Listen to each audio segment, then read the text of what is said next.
नमस्कार दोस्तों, मैं हूं बेनाम और आप सुन रहे हैं हॉरर कहानी, वो भी मेरी जुबानी। दोस्तों, आज की हमारी कहानी महाराष्ट्र की मुंबई में रहने वाले एक शख्स की है जिसका नाम नरेश है, जो कि पेशे से एक कार ड्राइवर हैं। तो चलिए अब ये कहानी नरेश के पॉइंट ऑफ व्यू से सुनते हैं।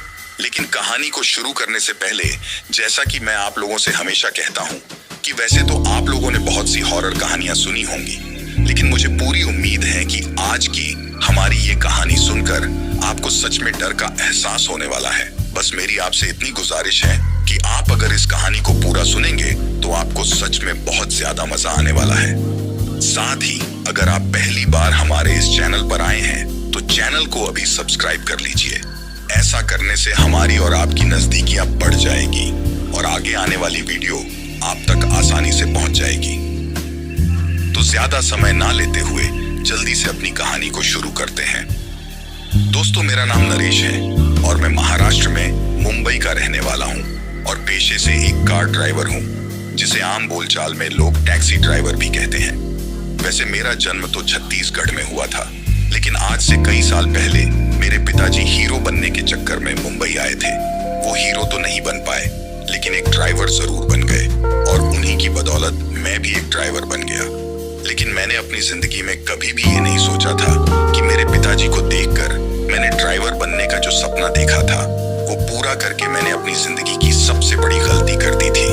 मुझे इस चीज का बिल्कुल भी अंदाजा नहीं था कि इसी ड्राइविंग लाइफ में मेरे साथ कोई ऐसी घटना होगी जिसके होने के बाद मुझे इस दुनिया के पर्दे के पीछे चलने वाली एक दूसरी दुनिया के बारे में भी पता चलेगा।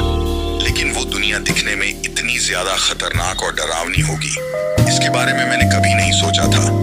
क्योंकि जब मैं उस दुनिया के लोगों से रूबरू हुआ तो वो लोग दिखने में इतने ज्यादा भयंकर और डरावने थे कि अगर अकेले में रात के समय कोई भी इंसान उन लोगों से आमने सामने हो जाए तो उनको देखकर उसकी तो वहीं पर हार्ट अटैक आने से मौत हो जाएगी। क्योंकि उस दुनिया को देखकर डर का स्तर इतना ज्यादा बढ़ जाता है कि उसकी वजह से हार्ट अटैक आने की संभावना बहुत ज्यादा बढ़ जाती है।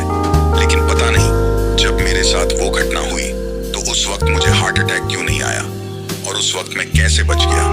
उस दिन मैं बच गया, इसी वजह से आज आप लोगों को मेरे साथ हुई वो आप बीती मैं बता पा रहा हूँ। दरअसल आज जिस घटना के बारे में मैं आप लोगों से बात कर रहा हूँ वो आज से कुछ साल पहले की है। जब वह घटना मेरे साथ हुई तो मुझको इस चीज का एहसास हुआ कि जिंदगी सिर्फ एक पानी का बुलबुला है जो कि कभी भी फूट सकता है।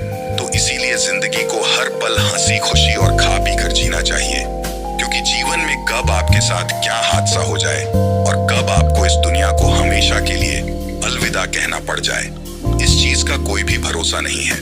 इसीलिए मैं आप लोगों से भी कह रहा हूँ कि जब तक भी जी रहे हो हंसी खुशी और मस्ती से जियो, क्योंकि आपको इस चीज का बिल्कुल भी अंदाजा नहीं है कि अगले कौन से पल में आपकी मौत हो जाएगी। आप सोच रहे होंगे कि मुझे इन सब चीजों का इतना ज्यादा अनुभव कहां से आया, तो मैं आप लोगों को बता दूं कि सिर्फ उस एक घटना ने मुझे इन सभी चीजों का इतना ज्यादा अनुभव करा दिया है कि उसके होने के बाद मैं ना ही तो ये सोचता हूं कि मैं कितने दिन जीऊंगा और ना ही मैं ये सोचता हूं कि मैं मेरे जीवन में आगे ऐसा करूंगा या वैसा करूंगा, क्योंकि इंसान का सोचा हुआ कभी भी उसके साथ नहीं होता है।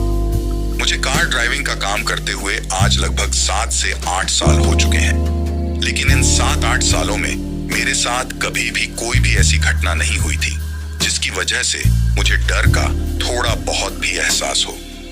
लेकिन आज से लगभग 2-2.5 साल पहले मेरे साथ एक ऐसी घटना हुई जिसके होने के बाद मुझे इस चीज का एहसास हुआ कि इंसान को कभी भी ये नहीं कहना चाहिए कि मुझे डर नहीं लगता है, क्योंकि उसके साथ कभी भी उस स्तर की घटना हो सकती है जिस स्तर पर उसको डरना पड़ सकता है।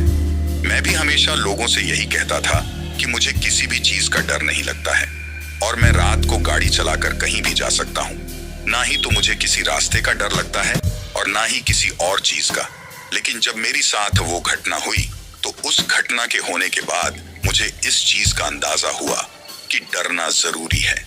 दरअसल जैसा कि मैंने आपको पहले बताया कि मैं एक कार ड्राइवर हूँ और मैं अपनी कार को अक्सर लंबी लंबी बुकिंगों में चलाया करता हूँ और मेरी कार को सिर्फ वही लोग लेकर जाते हैं जो किसी लंबी दूरी पर घूमने के लिए या फिर किसी अन्य काम से जाते हैं। आज मुझे कार चलाते हुए काफी साल हो चुके हैं, तो अब इस मार्केट में मेरी काफी अच्छी खासी पहचान भी हो चुकी है और इसी वजह से अब आए दिन मेरे पास बुकिंग आती ही रहती है। और इसी तरह एक दिन मेरे पास एक कॉल आता है जिसमें कि मेरा ही एक आदमी मुझे फोन करके कहता है कि अरे नरेश, एक बुकिंग है, अगर तू कहे तो उसको फिक्स कर दूं। तभी मैं उससे पूछता हूं कि पहले बुकिंग के बारे में बताओ कि बुकिंग कहाँ की है और कितने लोग हैं। तो वो मुझसे कहता है कि 5 लोग हैं और उन्हें कोलकाता जाना है। जब मैं उस आदमी के मुंह से ये बात सुनता हूँ तो मैं उससे कहता हूँ कि अगर उन्हें कोलकाता ही जाना है तो वो मुंबई से इतनी दूर कार से ही क्यों जाना चाहते हैं, उन्हें तो कोई प्लेन या फिर ट्रेन की टिकट करवा लेनी चाहिए।